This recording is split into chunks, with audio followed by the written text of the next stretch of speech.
We accept both filth and fruit. But when it comes to eating, we choose the fruit. Inclusiveness does not mean you have lost your discriminatory sense. No expectation does not mean you don't have an orientation.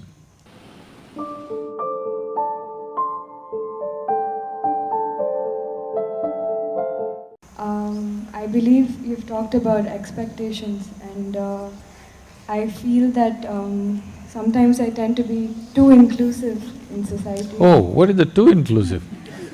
I get over-attached to the people around me. No, that's not inclusiveness, that is being exclusive. See, if I get attached to you only in this whole crowd, is it being exclusive or inclusive? Exclusive. Yeah, don't give wrong labels. You're calling exclusiveness as inclusiveness, that's trouble.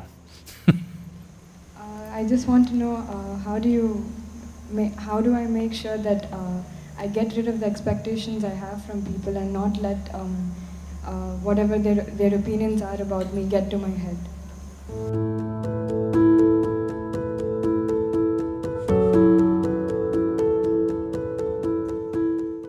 There are two openings which allow things into your head, these two.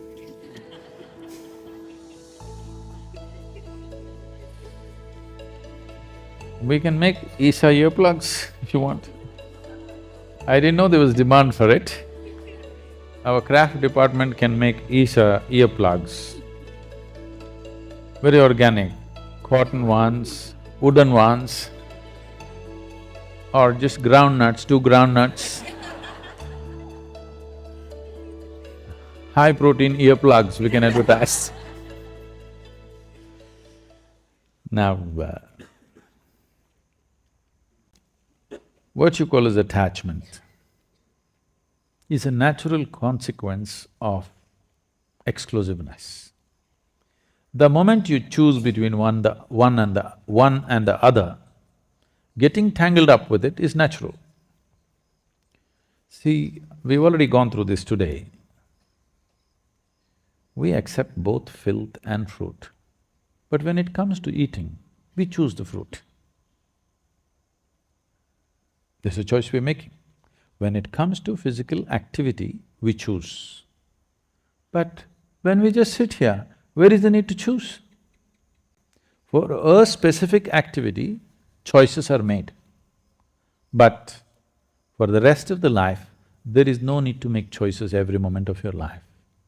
Inclusiveness means this. Inclusiveness does not mean you have lost your discriminatory sense. You have your discriminatory sense. Your discriminatory sense is useful only for performing action, not for being here. For being here, you need not be discriminatory in any way. To be alive, if you discriminate, it will not work. But to act, you need discrimination, otherwise you cannot act sensibly. So this problem of getting attached or overly attached to one will naturally lead to another consequence of having deep aversion to many others. See, to balance your so-called love with one person, you will have to have deep aversion to a whole lot of people. You can't stand them. Please carefully watch and see, this is how it's working. Whether maybe those people with whom you have aversion, you may not notice it unless they happen to be around you. You have aversion, but because they never came near you, it's not felt. But if they happen to come here, you will feel it, because this balance is always happening. Now, your expectations about people, this is not just about people, this is everything. What is the source of all human misery on the planet? Life is not happening the way I think it should happen. Is there any other cause I'm asking? Life is not happening the way I think it should happen. This is the only source of misery in human life, isn't it? Tell me, is it easier to change your thinking or the world?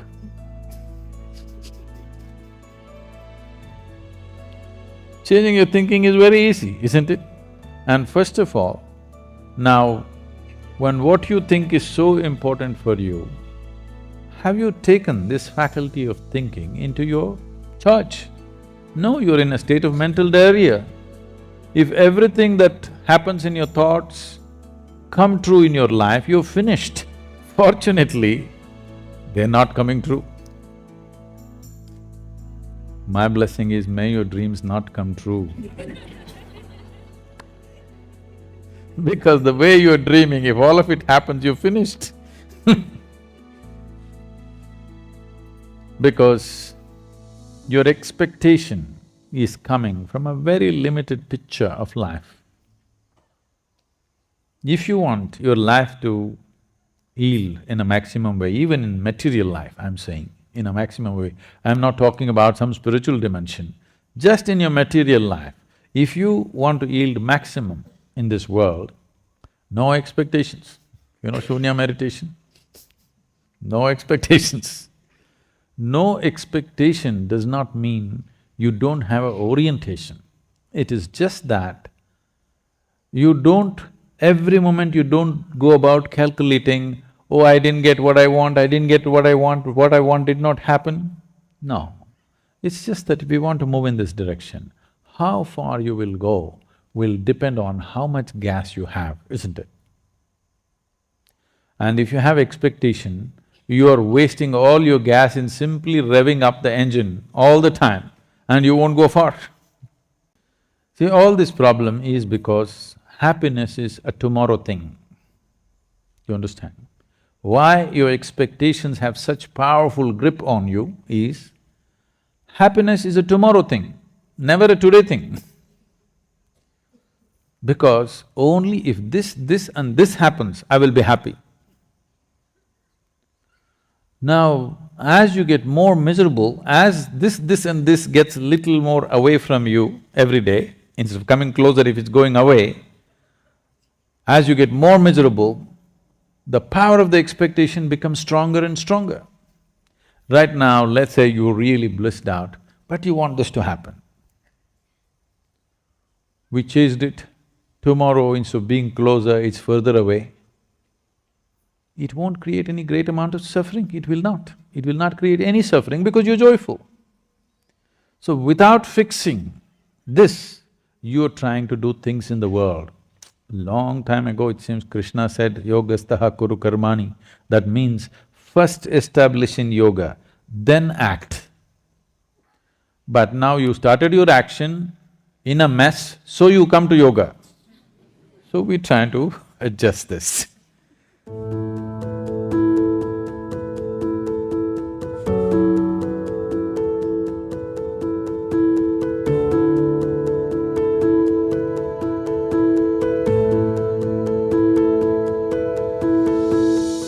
You're still a young person, you do this much, forget about what you want in the world, from yourself, from the people, from the world.